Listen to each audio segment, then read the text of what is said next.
This is just going to be a brief video about a question that has stayed with me for quite some time.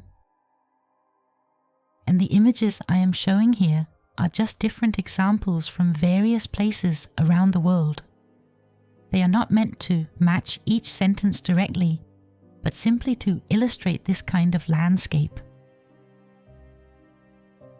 Formations we call cliffs and mountainsides often have their lower slopes covered with large amounts of loose material. Small stones, gravel, and something that almost looks like fine sand, as if the whole structure is slowly crumbling away. The loose rocks and sand-like debris at the base of cliffs are called scree and talus. These continue to form today through rockfall and freeze-thaw weathering, processes we can observe in real time in many mountain regions. It makes me wonder whether this is mainly something happening in more recent times, because intuitively it feels strange to me when we are told that these rock formations are millions or even billions of years old. If they have always been crumbling to this extent, then how large must they once have been? That does not really make sense to me. Experts often point out that even though the rock itself may be millions of years old, the visible cliff face may have been exposed much later. For example, after the last ice age, through river erosion, or through other natural processes, perhaps 10 to 20,000 years ago. But even 10,000 years feels like a very long time, when the structure now appears to be breaking down so noticeably.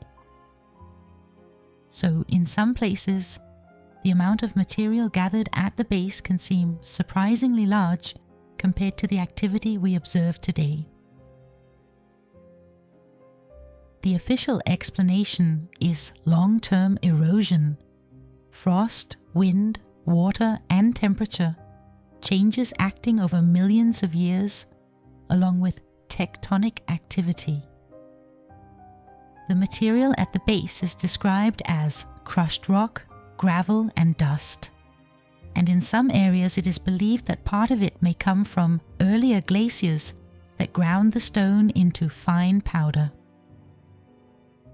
Another part of the explanation is that cliffs are not solid blocks, but consist of fractures, bedding planes, and zones of weakness with minerals of different hardness. Over time, they can become mechanically fatigued and eventually collapse when the stress becomes high enough. But if large regions were once exposed to intense pressure, displacement, or powerful shocks, then it raises another question. Are we perhaps seeing traces of something far more dramatic, as if at some point in a not-so-distant past, an event reshaped the landscape on a much larger scale? And what we today interpret as natural formations may instead be the remains of an earlier world that we no longer recognize.